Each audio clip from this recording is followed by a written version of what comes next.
This video is for Module 2, Ethics and Regulation, Chapter 3, Regulation, in the CFA Institute Investment Foundations program. Just a quick review. Module 2 is Ethics and Regulation. It's made up of two chapters. Chapter 2, Ethics and Investment Professionalism, and Chapter 3, Regulation, which is the topic for this video today. Weight on the exam, 10%. That translates into 12 exam questions, because there's 120 exams questions on the 2-hour exam. The estimated time to study this module is 10 hours, and there's 91 practice questions in the learning ecosystem. There's 49 questions for Chapter 2, and there are 42 questions for Chapter 3 on regulation. That's where you're going to spend quite a bit of your time doing the practice questions. There are 7 learning outcome statements for this chapter. After completing this chapter, you should be able to do the following. A, define regulations. B, describe objectives of regulation. C, describe potential consequences of regulatory failure. D, describe a regulatory process and the importance of each step in the process. E, identify specific types of regulation and describe the reasons for each. F, describe elements of a company's policies and procedures to ensure the company complies with regulation. And finally, G, describe potential consequences of compliance failure. Before we jump into the learning outcome statements, I just wanted to show another quick study tip in the CFA Institute Investment Foundations program learning ecosystem. So again, here I am on the lessons, Ethics and Regulation, Module 2. And Chapter 3 is regulation, so we can click on it. There's the learning outcome statements, as you know, and then we can click through and read the ebook. When we're finished reading through, we're going to do our practice problems. So if I scroll down here to regulation, you can see that I've answered 26 of 42 questions. I'm going to click on that, and I'm going to resume my practice.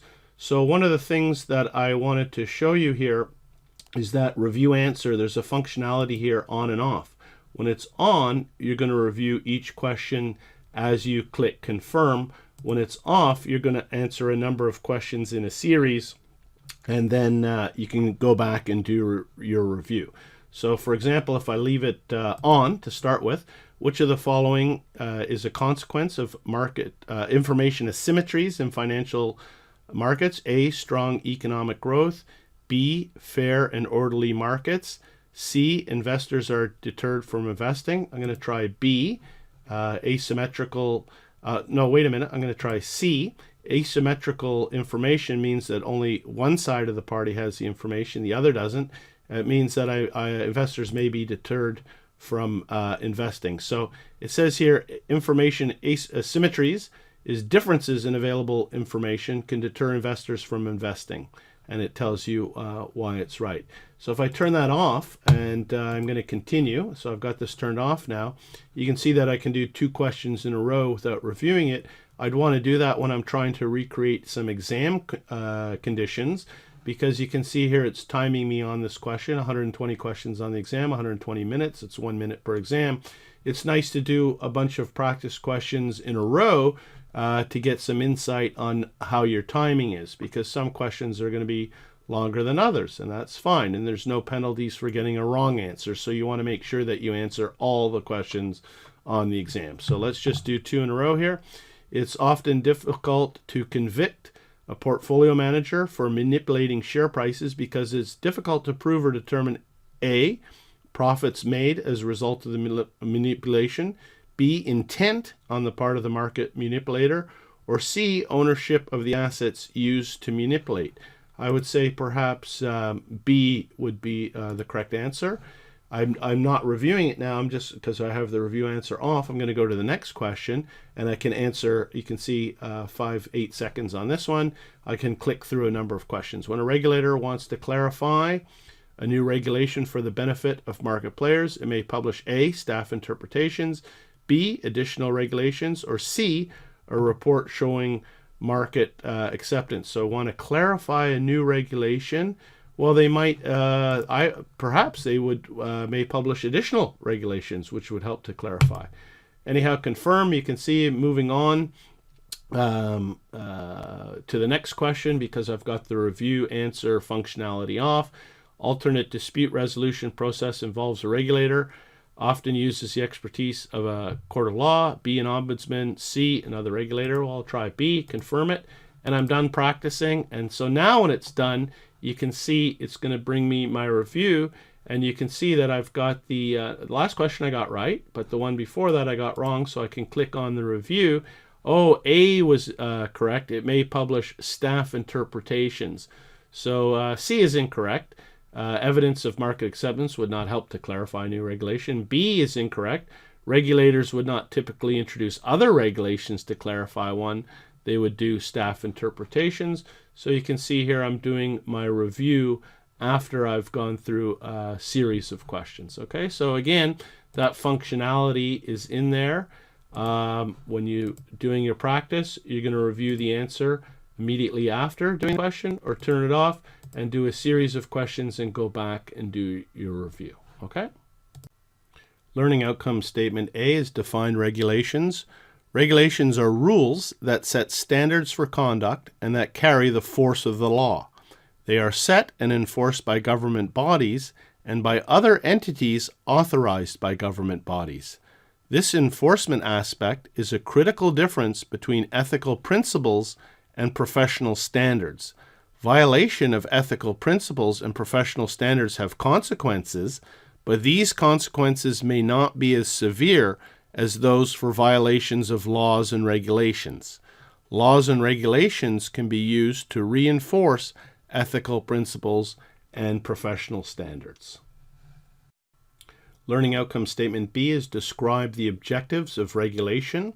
So there's 6 objectives that we're going to see on these next 2 slides, and this is a classic example of having a list that you kind of want to memorize and some of the key words under each of the objectives. Anyhow, let's go through the objectives of regulation. Number 1, protect consumers. Regulators protect consumers from abusive and manipulative practices, including fraud in the market. Second objective of regulation is foster capital formation and economic growth. Regulators seek to ensure healthy financial markets in order to foster overall economic development and reduce risk in financial markets. Third objective, support economic stability. Regulators seek to ensure that financial firms, both individually and as an industry, do not engage in practices that could disrupt the economy. Number 4, ensure fairness. Regulators seek to maintain fair and orderly markets in which no participant has an unfair advantage. Number 5, enhance efficiency. Regulations that standardize documentation or how to transmit information can enhance economic efficiency by reducing duplication and confusion. And finally, the 6th objective of regulation is to improve society. Regulations may be used to achieve societal objectives, such as increasing the availability of credit to a specific group, encouraging home ownership, increasing national savings rates, and helping to prevent money laundering. So again, 6 objectives, a bit of a list there. You want to make your list on a flashcard and pick up on some of the key words for each of the objectives. Learning outcome statement C is describe potential consequences of regulatory failure. So inadequate regulation and failure to enforce regulation can have a variety of consequences, including failing to meet the previous objectives. So there's 3 bullet points here. The first one is the results of a regulatory breakdown can harm customers and counterparties, as well as damage trust in the financial services industry, which includes the investment industry. Second main point, customers may lose their life savings when sold unsuitable products, or customers could be harmed if an investment firm misuses customers' assets.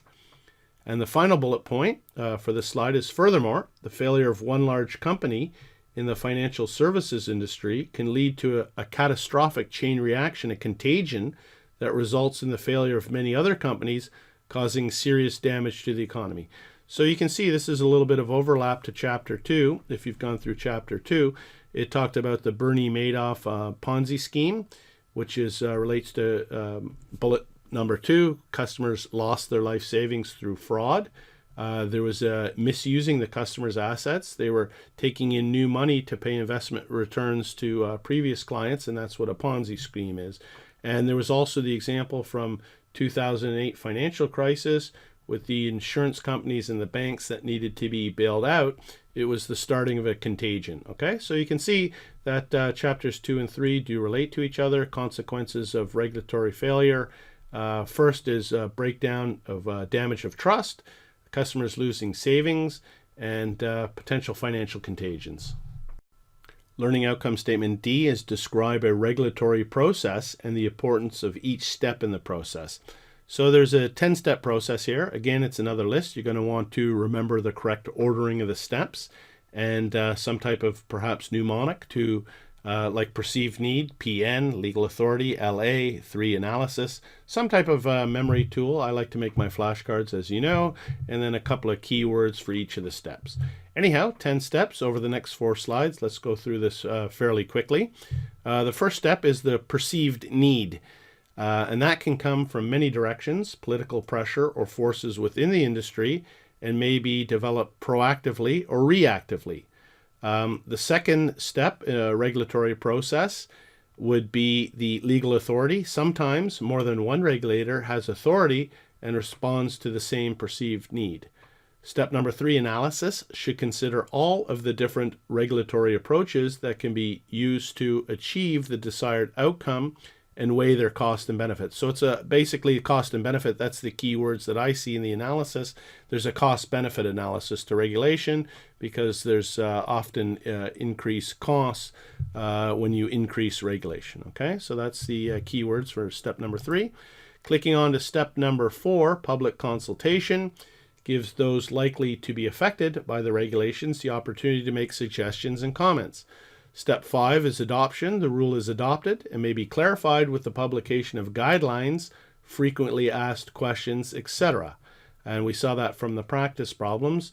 If there's clarification needed, there's guidelines or statement papers, not necessarily new regulations. Okay. Number 6 is implementation. Some regulations take force immediately and some are phased in over time. Firms need to monitor and learn about any changes. Step number 7 is the monitoring activities. Monitoring activities include routine examinations of firms, investigations of complaints, and routine or special monitoring of individual activities. Step number 8 is enforcement. Punishments include cease and desist orders and monetary fines, fees, or settlements, and may also involve the loss of licenses, a ban from the industry, and or prison terms. So that's the important thing to understand about laws, is that if you break the law, punishments can include up to and leading to prison. Okay. Step number 9, dispute resolution, is a fair, fast, and efficient dispute resolution system. Can improve the market's reputation for integrity and promote efficiency. And finally, step number 10 in the typical regulatory process is review. Rules can become obsolete as technology and the industry change. A good regulatory system has procedures in place for regularly reviewing rules to determine their effectiveness and whether any changes are necessary.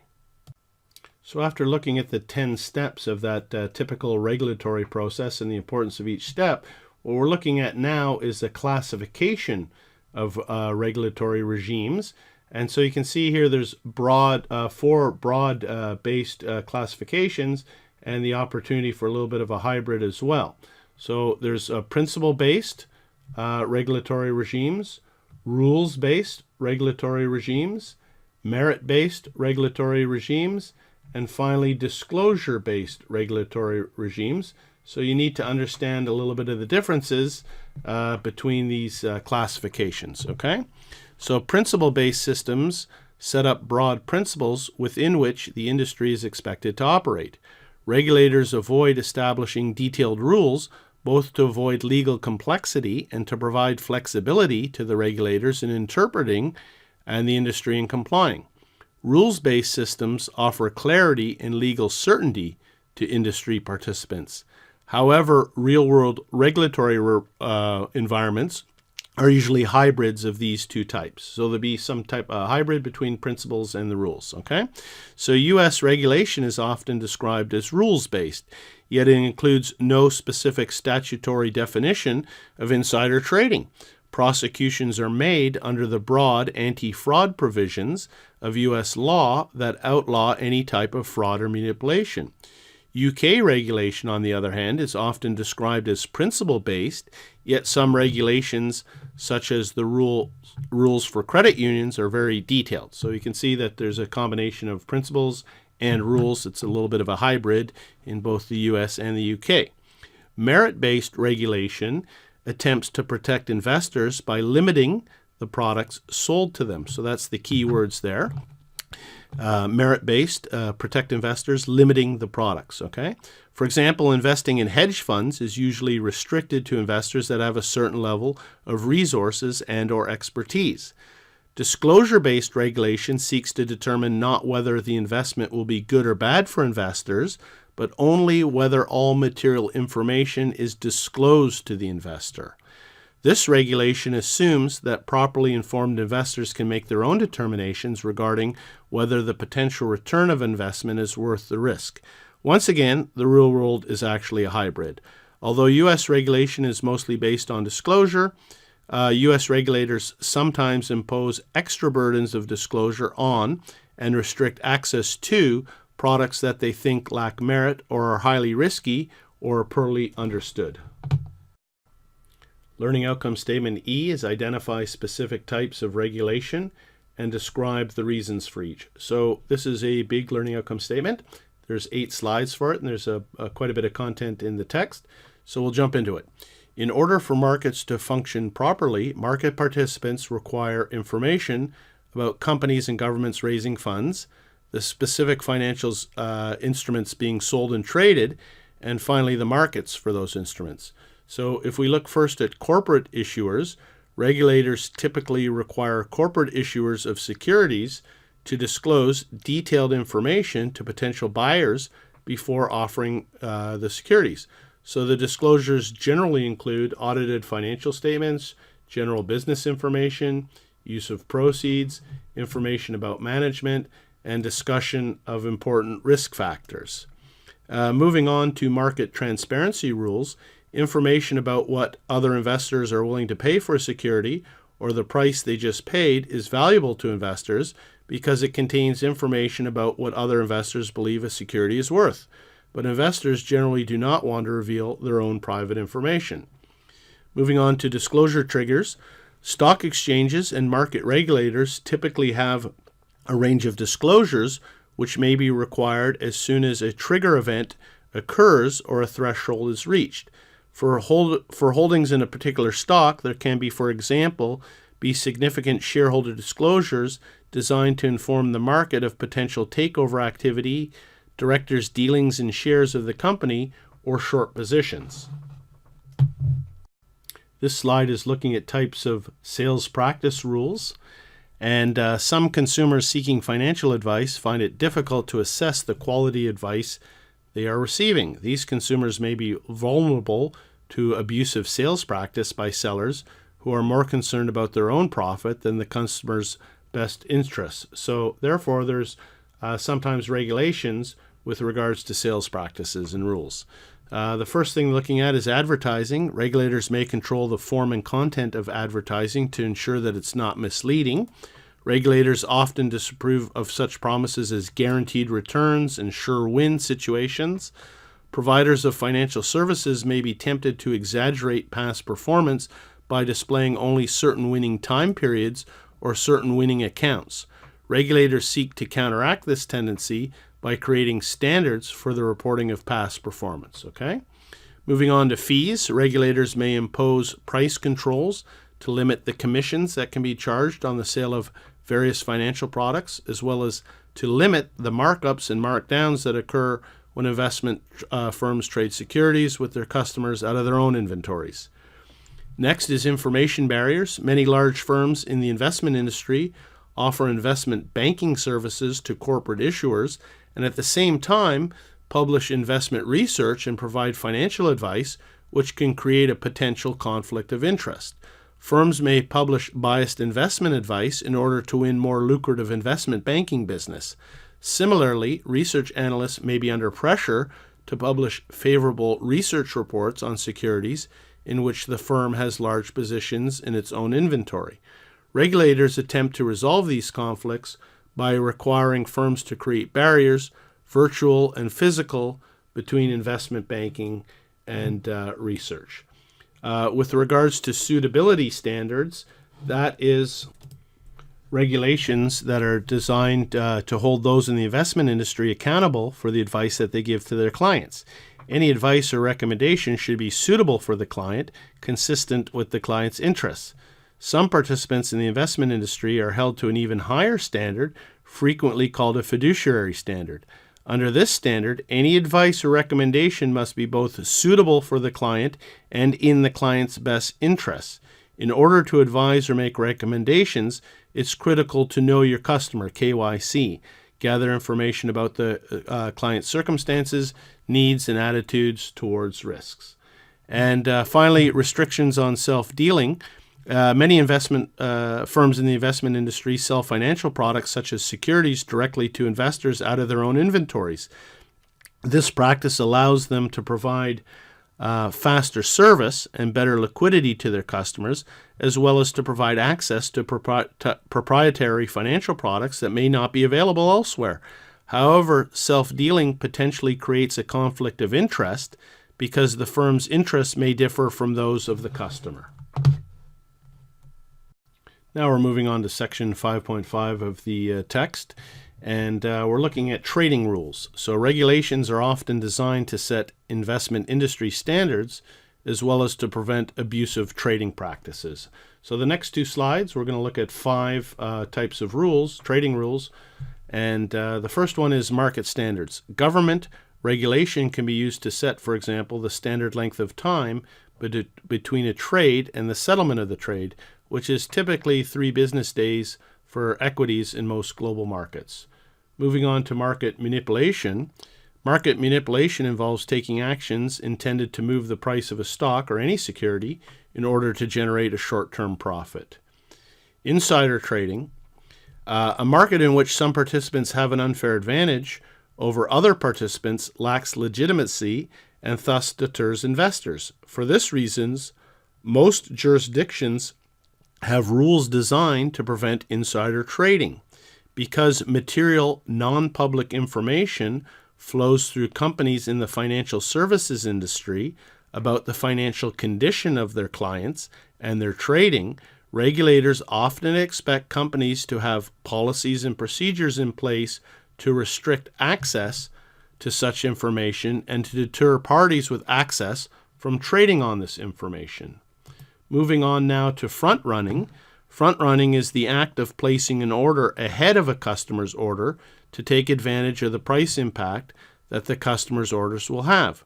For example, if you know a customer is ordering a large quantity that is likely to drive up the price, you could take advantage of it by buying in advance of the customer's order. And finally, brokerage practices. In some countries, investment managers may use arrangements in which brokerage commissions are used to pay for external research. This is called soft money or soft dollar arrangements. Rather than paying cash for the research, the broker directs transactions to a provider, which gives the brokerage firm access to the research produced by the provider. And regulators may have rules regarding the use of such arrangements because clients' transactions could be directed to gain access to the research rather than being used in the client's best interests. So finally, the last slide for this learning outcome statement is on other types of regulation. So I encourage you to go into the text and follow up on it. So I'll just be a little bit brief. In some markets, there's regulations with regards to proxy voting rules. And in some countries, brokers are required to distribute voting materials to their customers, gather voting instructions, and submit them for inclusion in the counting of votes, typically at an annual meeting. In other countries, corporate issuers distribute materials directly to the shareholders. There are regulations with regards to anti-money laundering rules. Companies in the financial services industries can be used by criminals to launder money, to facilitate tax evasion, and potentially to fund terrorism. Governments naturally want to deter such activities, and they use their regulatory power over companies in the financial services industry to do so. Regulations may require companies to confirm and record the identity of their clients, to report payments such as dividends to tax authorities, and to report various activities such as large cash transactions.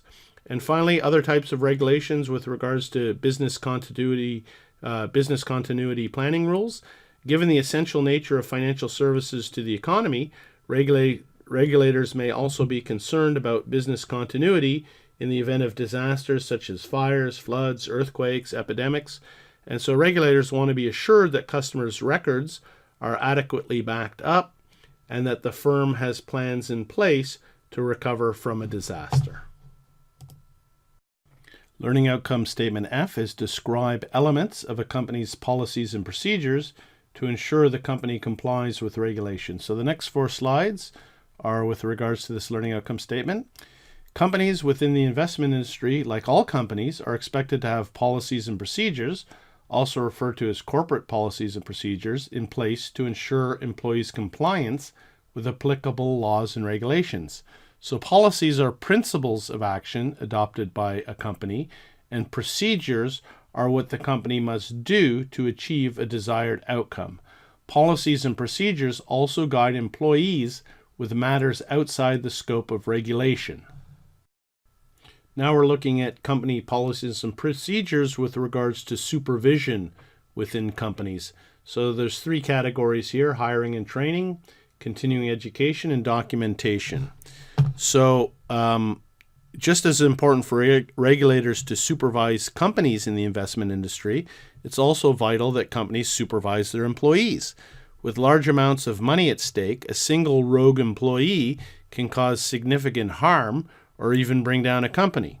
Regulators are likely to take action not only against the rogue trader, but also against his or her supervisors and managers on the grounds that supervisors and managers should have put policies, procedures, and internal controls in place and to detect the unauthorized activity. So with regards to hiring and training, supervision starts even before a new employee joins the company. We can see a practice question in the Q Bank about that. So supervision, that's a key thing. Supervision starts before a new employee joins the company. The company should conduct appropriate background checks to make sure that the prospective employee is competent and of good character.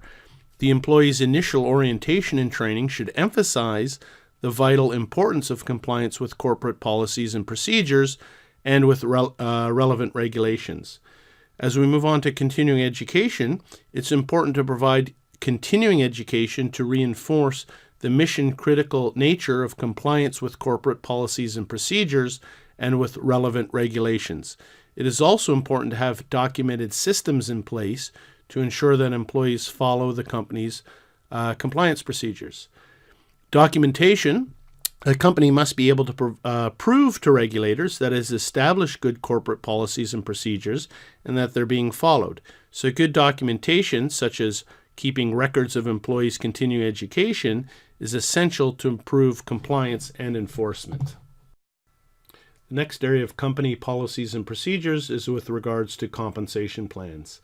And the main point here that you can see is that bonuses can affect behavior.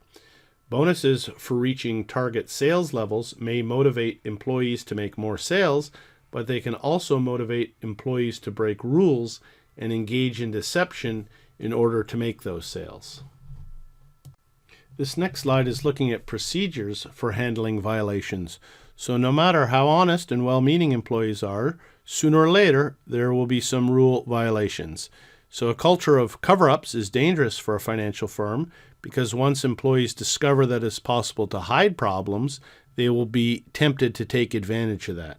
So companies need to have procedures in place for employees to report problems without fear of retribution, and that would be anonymous reporting, for example, as well as procedures for remediating problems in an effective manner. So you can see here, violation, there's reporting and there's remediation. And the key point with regards to reporting is that there should be some anonymous mechanism in place for employees to report problems without fear of any type of retribution. So now we're down to the last learning outcome statement for this chapter. Learning outcome statement G is describe potential consequences of compliance failure. So failure to comply with regulations and policies and procedures can have significant consequences for employees, managers, customers, the company, the investment industry, and even the economy. When a regulatory action occurs, even if no formal charges are brought, the legal costs to individuals and firms involved in dealing with it can be high. Sanctions for individuals may include fines, imprisonment, loss of license, and a lifetime ban from the investment industry. When subordinates violate rules, managers may also face consequences for failure to supervise. Companies can also face sanctions, including fines, loss of licenses, and forced closure. Compliance failures affect more than just the company and its employees. Customers and counterparties can be harmed, and trust in the investment industry and financial markets damaged. Customers may lose their life savings, and counterparties may suffer losses. At the extreme, the failure of one large company in the financial services industry can lead to a catastrophic chain reaction, a contagion that results in the failure of many other companies, causing serious damage in the economy. So that's the last learning outcome statement and the last slide. So in summary from the chapter, if every individual and every company acted ethically, the need for regulation would be greatly reduced. But the need would not disappear altogether, because regulation does not just seek to prevent undesirable behavior, but also to establish rules that can guide standards that can be widely adopted within the investment industry. And the evidence of a recognized and accepted standards is important to market participants, so trust in the investment industry depends in no small measure on effective regulation. And that is the conclusion for this video on Module 2 of the CFA Investment Institute Investment Foundations Program, Chapter 3 on Regulation. Thank you.